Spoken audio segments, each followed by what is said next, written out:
My uh my entry to barbecue was a very humbling and kind of unexpected experience. The way I had imagined it in my mind was not how it played out at all. And it's kind of funny how life works that way. Um, I've been in restaurants since I was 15. I got a job as a dishwasher to pay for my bus fare to make it to school every day in high school. And then from there, I got into restaurant management in my early 20s. So pretty much grew up, in restaurants since my teenage years. My dad started teaching me how to cook at home at an early age. That was something he instilled in me, and was a passion I picked up on very early in life. So, fast forward, I'm in my early 20s. I got a great job. It pays well. It's a great role. I've learned a lot about the restaurant business, and but I felt like I hit a plateau with where I was at, and just wasn't happy. Wasn't really living a life that felt like it was fulfilling, and I knew I was either going to continue feeling that way or it was time to take a leap of faith and do something that was going to, change my life for the better. And in 2018, um, I lost my father unexpectedly to, his battle with addiction. And um, it was just a huge, eye-opening, heartbreaking experience. And, apart from just the grief and pain that caused, it was a huge eye opener that kind of put some, pep in my step to, you know, put myself in a position that was going to, bring on happiness and fulfillment. And, you know, in a way to honor him as well. I really wanted to honor the traditions he put into me and the love he gave me for cooking and more so cooking with fire. I didn't really know what I wanted to do at first. I had a long conversation with God that lasted months, just trying to narrow down a vision and see what made sense, like what kind of food I wanted to do, what kind of concept. And, what really kept me sane for those first few months of that loss was barbecue. I was coming home from work and I was cooking on my direct grill or my offset, 90% of the time for dinner. And, something about the late nights and watching fire was very meditative for me. It grounded me and it was almost like a spiritual experience, staying connected with him. And that's when I realized like this is what I'm coming home and spending my free time doing. This is what I look forward to every day. I think this is what I need to do. And so it still took me a few months to finally pull that trigger.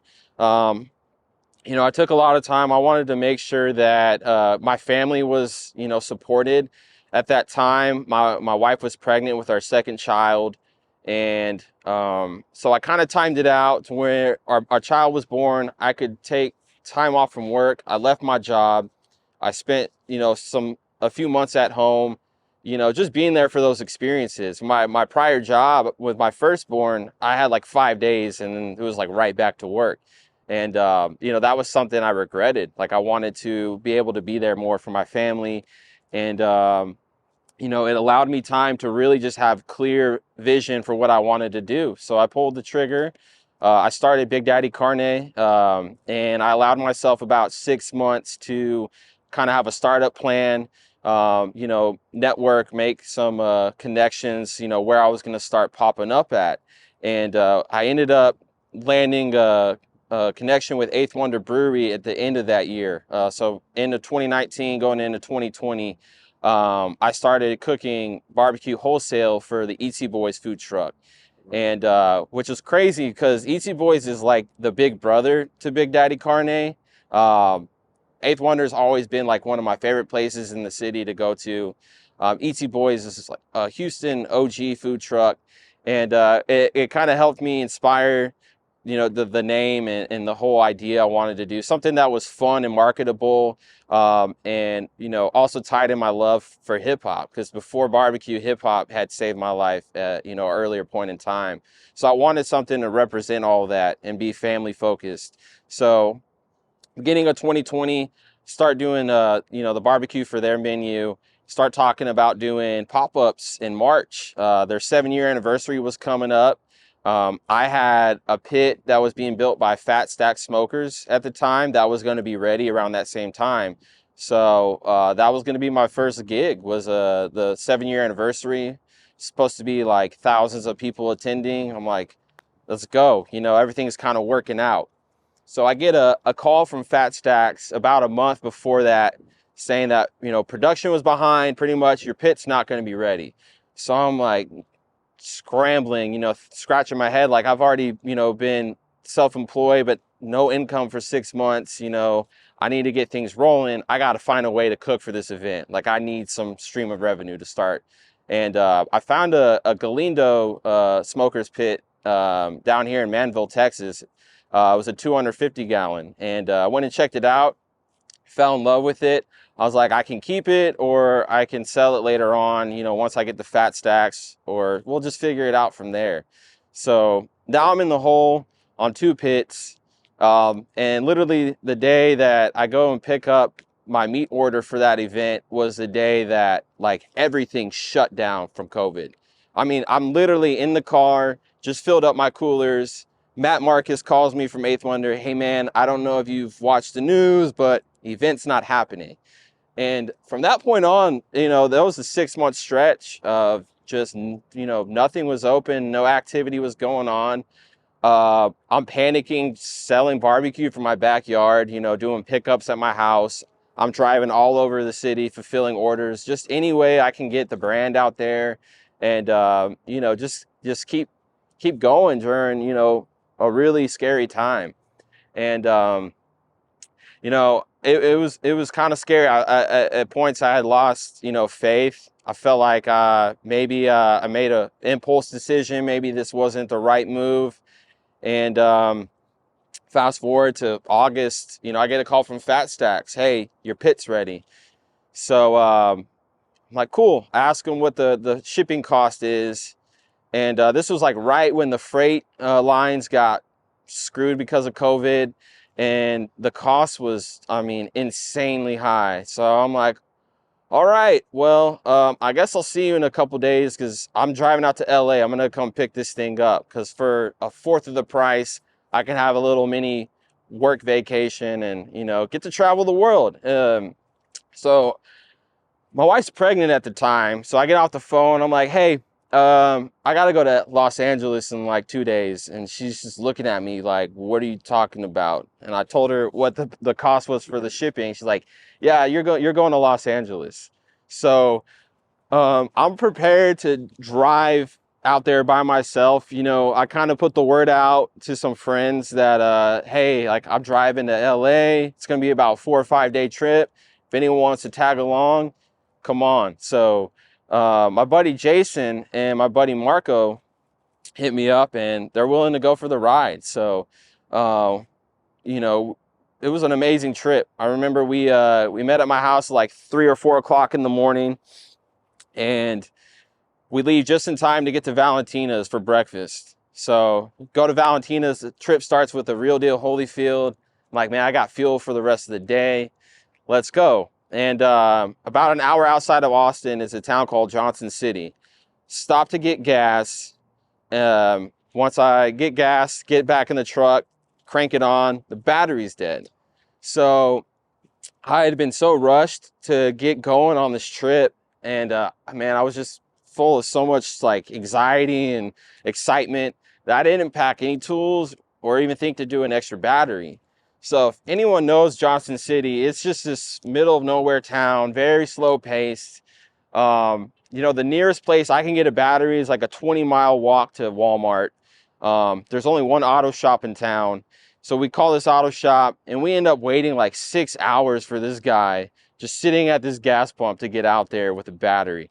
every time we kept calling, his, I guess coworker at the office was like, oh, well, he's still on lunch. I think that guy took like the longest lunch break in American history. So we're just stuck in this gas station. I'm like, man, these guys are never going to hang out with me ever again. Like, they're probably regretting going on this trip. Well, we get going, and it turns out to be a really great trip. Um, a lot of great conversation, views of the desert. It's just a phenomenal trip. We get to LA, pick up the smoker, and go see Heritage. It's like the week after they had opened. Go see Danny and the crew, and it was amazing. We make it back home. And so I'm like, I got this smokehouse in my backyard. I now have 2 pits. I need something to change. Like, I'm eager. I'm fired up. I'm ready for something to get going. And 2 weeks later, Hurricane Laura hits Southwest Louisiana and Southeast Texas. And it was like one of the worst hurricanes that we've seen to date. And so I'm like, man, I got the means to feed, the masses with this pit space I have. And I had been following Relief Gang since they formed in, around Hurricane Harvey, and had been, fans of Trey and DJ Mr. Rogers since I was a kid through music. So I'm like, let me shoot a shot, man. I'm going to reach out to the Relief Gang Instagram page, let them know what I'm working with, what I can do, and see if I can, help these guys, because they had just announced that they were going to go out and provide relief for certain parts of Louisiana. And it had been about a week. I hadn't heard anything, and I was like, well, I guess I'll just find another way to be of service. Like, I know I have the means to help people. I'm gonna just find a way to do it on my own. And then that afternoon, I get a response from DJ Mr. Rogers. It's just, hey, here's my number, call me. So I call him, and it's like, we're going back out to Louisiana in 2 days. We'll take whatever help we can get, So I hung up the phone, went to Restaurant Depot, bought about 40 pork butts, got a quarter of a quart of wood, went back home, started cooking. And it was about 3 o'clock in the afternoon that I got everything on. So I was cooking until about 3 or 4 o'clock in the morning. And I got about, 2-hour nap. And then it was time to hit the road and get going to Louisiana. So the meeting point for everyone that was going out was at the Buc-ee's on I-10 in Baytown. And a part I had left out was, so when I got that Galindo smoker, everyone's like, you got to name your pit, right? That's the thing in barbecue. So I put it out there. I was like, I got this pit. I don't know what to name it. Who's got some suggestions? And my buddy Chris from Port Arthur was like, you need to name him Tony Smoke. And if anyone doesn't understand that reference, our icon here in Texas, Pimp C, had an alter ego or nickname, Tony Snow. So he's like, man, name him Tony Smoke. And it clicked. I was like, I love that. And then my buddy David, who was with Corkscrew Barbecue at the time, he's like, and when you're cooking the pork butts for Easy Boys, you can refer to him as Chad Butler. I was like, I love the name, man. So now I'm like, I got this other pit being built. And I'm like, man, UGK is a duo. And so I got to name this one after Bun B. So I name him Big Bun. So fast forward back to this day of meeting up with Relief Gang. Get to the meeting point. I got Marco with me. He actually wanted to come out, so he just got back, with me from our Los Angeles trip, and he wants to ride out for this as well. So we get to Buc-ee's, see where everyone's at. We kind of, start meeting everyone and go inside to go shopping. So as we're shopping, I look over and I'm like, this guy, is that Bun B? And Marco was like, what's up, Bun? Because, they're good friends. Yeah, and friends.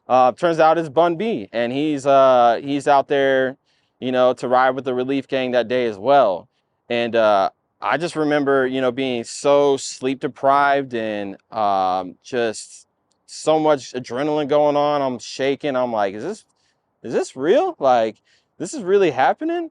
And we go outside and we start getting a meeting going, like a safety meeting, get all the logistics in place, make sure everyone's, got the essentials they need for this trip.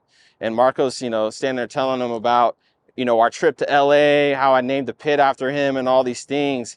And it just didn't feel real, it just felt like a moment where everything was kind of clicking, where God was like, this is a moment I was preparing you for that you weren't even realizing. Yeah. And, and even though it wasn't about who was there that day, it's just about being able to utilize something that I had been putting my heart and soul into, and now having a platform to help people, and all my doubts and fears just went away that day. And it was one of the best days of my life. Service work has always been something that was important to me. And, but this was the first time I was able to do anything of this type of magnitude, where I cooked a whole bunch of meat on my pit and was able to feed like 1,000 people. And it wasn't just something that was, thrown together just to put out there. Like, we were cooking masa on the flat top of my firebox. There's a plancha, so we're doing fresh tortillas to order, and we have this huge assembly line in front of this church. And even people from the town, they had no power, no water, and they're the ones coming to help us help their neighbors. Man, it was just an incredible experience. And had I imagined that was going to be essentially my entry to barbecue, of feeding the masses, like, yeah, you could have never told me that that's how it was going to play out. And, just since that moment, you have your waves of doubt and ups and downs, and that's life, no matter what you do. But that's a moment I can always go back to and remind myself that, God has been like, this is what you're destined for. And, that's what really was an underlying factor for me to get into barbecue. It's not so much the food or the fact that it was something that kind of honed my, just honed my energy, something to keep me busy and focused, and um, kind of navigate through life being happy. But it was the aspect of barbecue is so community driven. It's such a big culture here in Texas. It's a way to bring people together. It's a way to put smiles on faces. And, that's what it's all about for me. It's not about so much the food. It's about being able to utilize something that I enjoy doing. I can provide for my family doing it. And if it can provide some sort of relief for anyone, even if it's just here at the restaurant, someone having a bad day and coming in for lunch or dinner, and they experience the food, it pulls them out of whatever's bothering them. It kind of creates an escape, gives them a sense of relief, something to smile about, and just keep on, going forward. And I'm blessed to be able to do that, and wouldn't want to do anything else in this life. So